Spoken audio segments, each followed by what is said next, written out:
पिछले विधानसभा सत्र में पश्चिम बंगाल में हुई भीषण हिंसा के बाद राष्ट्रीय मानवाधिकार आयोग ने अपनी जांच रिपोर्ट कोलकाता हाईकोर्ट में सौंप दी थी। इसमें कहा गया बंगाल में कानून शासन नहीं बल्कि शासन कानून को चलाता है। इसके बावजूद पश्चिम बंगाल में अब तक कोई बदलाव नहीं हुआ है। वहाँ हालत तेजी से बिगड़ रहे हैं। उत्तर 24 परगना जिले के संदेशखाली से आ रही खबर चिंताजनक है। संदेशखाली बंगाल का एक छोटा सा द्वीप है जहां आदिवासी लोग रहते हैं, जिनकी आबादी लगभग 12,000 है। यहाँ 2 ब्लॉक है, संदेशखाली 1 और संदेशखाली 2।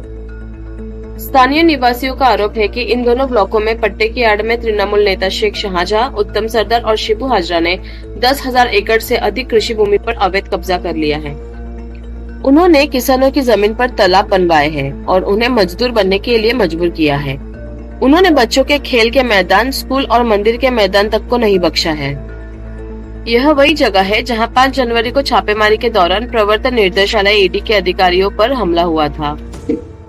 20,000 करोड़ रुपए के राशन घोटाले में फंसे तृणमूल कांग्रेस नेता और माफिया शेख शाहजहां के आवास पर ईडी ने छापेमारी की थी। शेख शाहजहां ईडी की कार्रवाई से बचने के लिए भाग रहे हैं, लेकिन विपक्षी पार्टी बीजेपी का दावा है कि वे भाग नहीं रहे हैं बल्कि सरकार उन्हें बचा रही है। हालांकि शाहजहां का अपराध यहीं तक सीमित नहीं है। शाहजहां और उसके साथियों उत्तम सरदार और शिबू हाजरा की गिरफ्तारी को लेकर संदेशखाली की महिलाएं सड़कों पर उतरकर विरोध प्रदर्शन कर रही हैं। उनका आरोप यह है कि इन लोगों ने न सिर्फ उनका यौन शोषण किया बल्कि उनकी जमीन पर भी कब्जा कर लिया। महिलाओं ने राज्यपाल के पैर पकड़कर न्याय की गुहार लगाई है। उन्होंने राज्यपाल को शेख शाहजहां और उसके साथियों द्वारा किए गए अत्याचारों के बारे में जानकारी दी। महिलाओं का आरोप है कि तृणमूल कांग्रेस के नेता घरों में जाकर आकलन करते थे कि कौन सी पत्नियां सुंदर है या उम्र में छोटी है। उनके पतियों को यह कहकर धमकाया गया कि वे पति हो सकते हैं लेकिन उनका अपनी पत्नियों पर कोई अधिकार नहीं है। महिलाओं को रात में उनके घरों से जबरन ले जाया जाता था और संतुष्ट होने के बाद ही उन्हें छोड़ा जाता था। आतंक इतना तीव्र था कि महिलाएं गवर्नर के सामने भी अपना चेहरा ढककर बोलने से झिझकती थी। हालांकि राज्यपाल ने महिलाओं को न्याय दिलाने का आश्वासन दिया। इस बीच बंदूक की नोक पर जबरदस्ती के आरोपों के बाद कोलकाता उच्च न्यायालय ने वरिष्ठ पुलिस और प्रशासनीय अधिकारियों को संदेशखाली में महिलाओं के यौन शोषण और आदिवासी भूमि पर अतिक्रमण के आरोपों पर ध्यान देने का निर्देश दिया है। पश्चिम बंगाल सरकार में 10 साल तक खाद्य एवं आपूर्ति मंत्री रहे ज्योति प्रिय मलिक को शेख शाहजहां का करीबी सहयोगी माना जाता है। संदेशखाली की महिलाओं ने तृणमूल कांग्रेस पर रात में लड़कियों को अपने कार्यालय में आने के लिए मजबूर करने का आरोप लगाया है। इस मामले में राष्ट्रीय महिला आयोग ने भी पश्चिम बंगाल सरकार से रिपोर्ट मांगी है। प्रभावित महिलाओं का दावा है कि तृणमूल कांग्रेस के नेता उन्हें आधी रात को मिलने के लिए बुलाते थे और अगर वे नहीं चाहती थी तो उनके परिवार के सदस्यों को परेशान किया जाता था। महिलाओं ने स्पष्ट रूप से शेख शाहजहां, शिबू हाजरा और उत्तम सरदार का उल्लेख किया है। उनका आरोप है कि शिबू हाजरा खुद उन्हें फोन करके बुलाते थे। इन महिलाओं का कहना है कि पुलिस अधिकारी भी तृणमूल नेताओं के इशारों पर काम करते हैं। उन्होंने यह भी बताया कि जब भी शेख शाहजहां, शिबू और उत्तम के खिलाफ पुलिस में शिकायत की गई तो उल्टे उन्हें ही धमकाया गया। इसके अलावा ये पुलिस ही थी जो तृणमूल नेताओं के आदेश पर रात में महिलाओं के घर पहुंचती थी। राष्ट्रीय महिला आयोग के समक्ष शिकायत दर्ज कराते समय भी महिलाओं को काफी डर का अनुभव हुआ। प्रभावित महिलाओं के दर्द को राष्ट्रीय महिला आयोग की अध्यक्ष रेखा शर्मा सोशल मीडिया के जरिए उजागर किया है।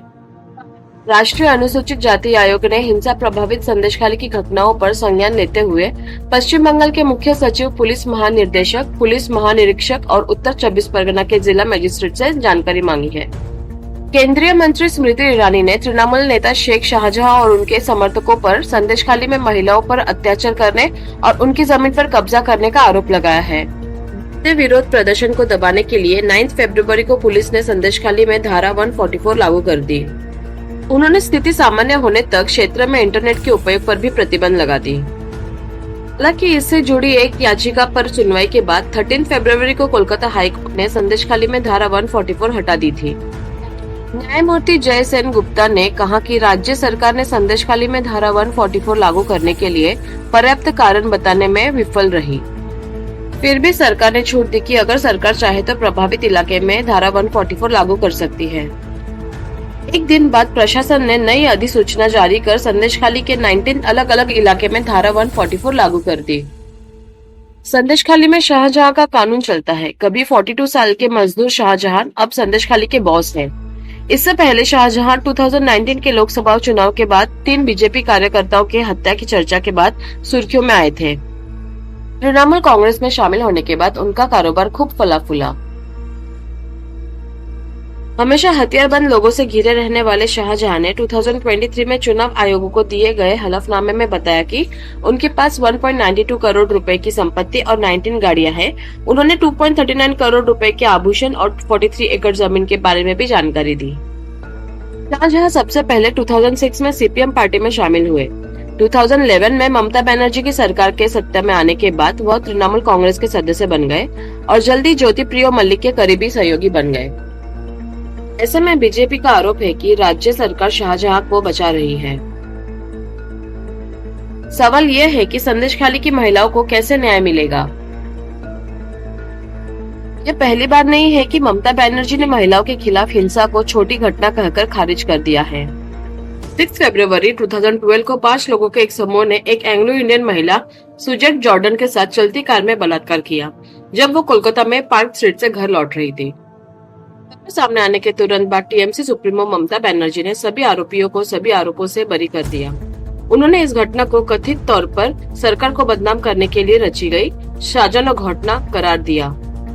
एक न्यूज चैनल से बात करते हुए टीएमसी सांसद काकुली घोष दस्तीदार ने पीड़ितों के चरित्र पर सवाल उठाए और रेप की बात को भी खारिज कर दिया।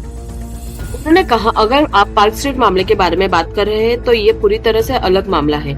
ये बलात्कार का मामला भी नहीं है। ये महिला और उसके ग्राहक के बीच पेशेवर व्यवहार थी।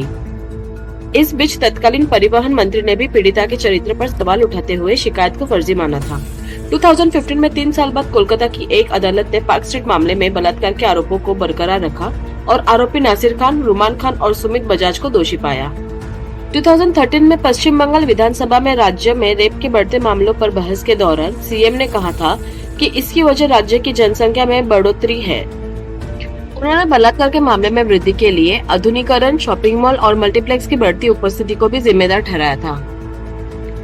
उसी वर्ष बर्धमान में एक और बलात्कार मामले के दौरान जांच समाप्त होने से पहले ही ममता बनर्जी ने एक बार फिर बलात्कार के आरोपों को खारिज कर दिया। उन्हें ये कहते हुए सुना गया कि एक राजनीतिक दल है जो ये सब कर रहा है और बलात्कार बलात्कार चिल्ला रहा है। वे ये नाटक मंगल को बदनाम करने के लिए कर रहे हैं।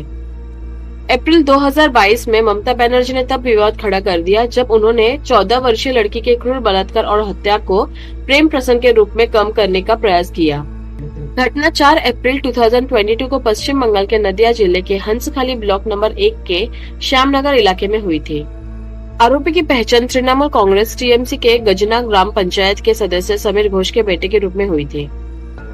एक संवाद सम्मेलन में बोलते हुए उन्होंने दावा किया, एक आम आदमी के रूप में मैं कह रही हूँ कि सबूत कहाँ है कि लड़की के साथ वास्तव में बलात्कार हुआ था, या वह गर्भवती थी या कोई अन्य कारण था जैसे किसी ने उसे पीटा या वह बीमारी से मर गई। ममता बनर्जी ने आरोप लगाया, ये निश्चित रूप से एक प्रेम संबंध था। उसके परिवार को इसके बारे में पता था और उसके पड़ोसियों को भी।